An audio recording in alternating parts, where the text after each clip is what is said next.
আমি যেতিয়া চহৰৰ অনা অসমীয়া দোকান এখনলৈ যাওঁ তেতিয়া কিন্তু আমি তেখেতলোকৰ ভাষাত অৰ্থাৎ হিন্দীতহে আমি কথা পাতোঁ। আমাৰ ভাষাটো কিন্তু আমি কথা নাপাতোঁ। আমাৰ ভাষা তেখেতলোকে বুজি নাপাব বুলি তেখেতলোকৰ লগত আমি কিন্তু তেখেতলোকৰ ভাষাটোহে ব্যৱহাৰ কৰি কথা পাতোঁ। চহৰখনত কিছুমান আমাৰ অসমীয়া ডেকা গাভৰুৱেও বহুতখিনি দোকান দি আছে, কিন্তু আমি সেই অসমীয়া দোকানলৈ নগৈ প্ৰথম আমি সেই অসমীয়া দোকানখনলৈহে যাওঁ। তাত গৈ আমি তেখেতলোকে যদি আমাক 2 নম্বৰ কোৱালিটি বস্তুটো দিছে, আমি বেছি দাম দি হ'লেও 1 নম্বৰ দাম দি হ'লেও তেখেতলোকৰ পৰাহে আমি ক্ৰয় কৰি বস্তুটো আনিছোঁ। কিন্তু আমাৰ অসমীয়া ডেকা গাভৰুৱে যদি সেইটো আমাক সঠিক বস্তুটো বা তেনেকুৱা আমাক অৰিজিনেল বস্তুটো দিছে, তথাপিও আমি ভাবোঁ যে সেইটো ডুপ্লিকেট বুলি। আমাৰ যদি মাটি বাৰী ক্ষেত্ৰত আমি বেচিবলগীয়া হয়, আমাৰ সম্পত্তি যদি বেচিবলগীয়া হয়, তেতিয়া প্ৰথম কিন্তু আমি সেই অনা অসমীয়াখিনি ওচৰলৈহে যাওঁ। আমাৰ অসমীয়াখিনিতকৈ তেখেতলোকে 2 টকামান বেছি দিয়ে বুলিয়েই আমি সেই অনা অসমীয়াখিনিক আমি আমাৰ সম্পত্তি বিক্ৰী কৰি আছোঁ। গতিকে কিয় নহ'ব? আজি সেই মানুহখিনিক আমি মাটি বেচিছোঁ, মাটি বেচাৰ পিছত আমি তেখেতলোকে এটা ইণ্ডাষ্ট্ৰি খুলিছে, আৰু সেই ইণ্ডাষ্ট্ৰিত আমি কি কৰিছোঁ, তেখেতলোকৰ চিকিউৰিটি নতুবা কুকমেন বা নতুবা তেখেতলোকৰ দোকানৰ চেলমেন। তাৰ বাদেতো আমাৰ অসমীয়া একো কৰিব পৰা নাই। দেউতাই দি যোৱা সম্পত্তিহে আমি বেচিছোঁ, কিন্তু আমি নিজৰ টকাৰে নিজৰ পৰিশ্ৰমেৰে সম্পত্তি লৈ আমি কেতিয়াও আমি সম্পত্তি বিক্ৰী কৰিব পৰা নাই।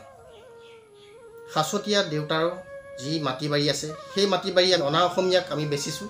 অনা অসমীয়া বেচাৰ পাছত সেই দোকানখনতে আমি কি কৰিছোঁ, আমি চিকিউৰিটি নতুবা কুকমেন নতুবা তেখেতলোকৰ ড্ৰাইভাৰ চেলমেন, এইবিলাকতে আমাৰ অসমীয়া ডেকা গাভৰুৱে কাম কৰি আছে। গাঁৱৰ পৈতৃক সম্পত্তি বেছি আমাৰ আজি নৱপ্ৰজন্মই কি কৰিছে, চহৰমুখী হ'বলৈ আৰম্ভ কৰিছে, আৰু সেই সুযোগতে অনা অসমীয়াই কি কৰিছে, আমাৰ গাঁওসমূহৰ ভিতৰত মানুহ সোমোৱাই দিছে, আৰু শ বিঘা মাটি আমাৰ অসমীয়াই সেই অনা অসমীয়াখিনিক কিন্তু ঠিক কৰি দিছে খুব কম দামতে। আৰু সেই মাটিত এটা ডাঙৰ ইণ্ডাষ্ট্ৰি দেখাৰ সপোন দেখি আছে, আৰু তেনেকৈ বহুত ঠাইত ইতিমধ্যে ইণ্ডাষ্ট্ৰি হৈ গৈছে। আৰু সেই ইণ্ডাষ্ট্ৰিসমূহত আমাৰ অসমীয়াই নাভাবিব যে আমি মাটি বেচিলোঁ, আমি তাত এটা ভাল সংস্থাপন পাম। এইটো মিছা সপোন, মিছা আশা। সেই ইণ্ডাষ্ট্ৰিসমূহত যিবিলাক ডাঙৰ পোষ্ট থাকে, সেই পোষ্টসমূহত কিন্তু অনা অসমীয়া বাদে আমাৰ অসমীয়াই কেতিয়াও সুবিধা নাপায়। গতিকে প্ৰথমে এইটো কথা জানি থওক যে আমাৰ সেই মাটি শ বিঘা আজি ঠিক কৰি কোনে দিছে? আমাৰ অসমীয়া মানুহে দিছে। ইণ্ডাষ্ট্ৰি খুলিবৰ কাৰণে আমাৰ অসমীয়াই সেই অনা অসমীয়াখিনিক মাটি ঠিক কৰি দিয়া নাইনে?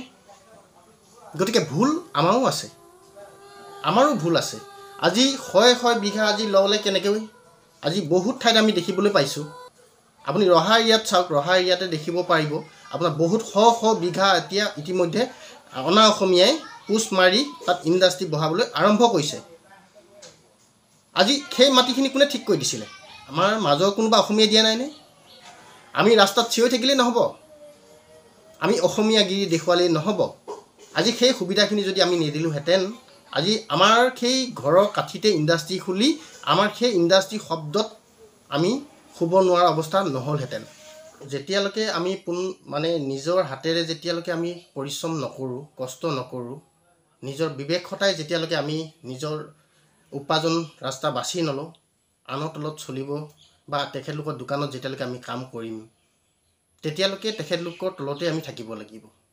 তেখেতলোকক আমি বাবু বুলি মাতিব লাগিব। গতিকে এনেধৰণৰ পৰিস্থিতিবিলাক আমাৰ ভুলৰ বাবে হৈ আছে। আজি অনা অসমীয়া দপদপনি কিয় নচলিব? আমাৰ অসমীয়া দোকান এখন দিলে, অসমীয়া ল'ৰাজনে যদি দোকান এখনো দিয়ে, সেই দোকানখনত আমি কিন্তু বাকী বিচাৰিহে যাওঁ। অনা অসমীয়া দোকানখনত যোৱাৰ লগে লগে কিন্তু আমি সম্পূৰ্ণ পইচা দিহে বস্তুটো কিনি আনিছোঁ। গতিকে এইবোৰৰ প্ৰতি আমি সজাগ হোৱাটো খুবেই দৰকাৰ আছে। আমি কিমান কৰিম সংগ্ৰাম? কোনোবা অনা অসমীয়া আমাৰ অসমীয়াত হাত দিছে, 2 দিন 4 দিন 10 দিন তেখেতৰ দোকানখন তলা লগাই দিছোঁ, তাৰ বাদে আমি কি কৰিব পাৰিছোঁ? সেইখিনি কৰিবলৈ গৈ আমাৰ তাতো ক্ষতি আছে। নিজৰ ঘৰ বাৰী এৰি থৈ, নিজৰ কাম বন ক্ষতি কৰি সেইবিলাক কৰিবলৈ গৈ আমাৰ নিজৰো লছ আছে।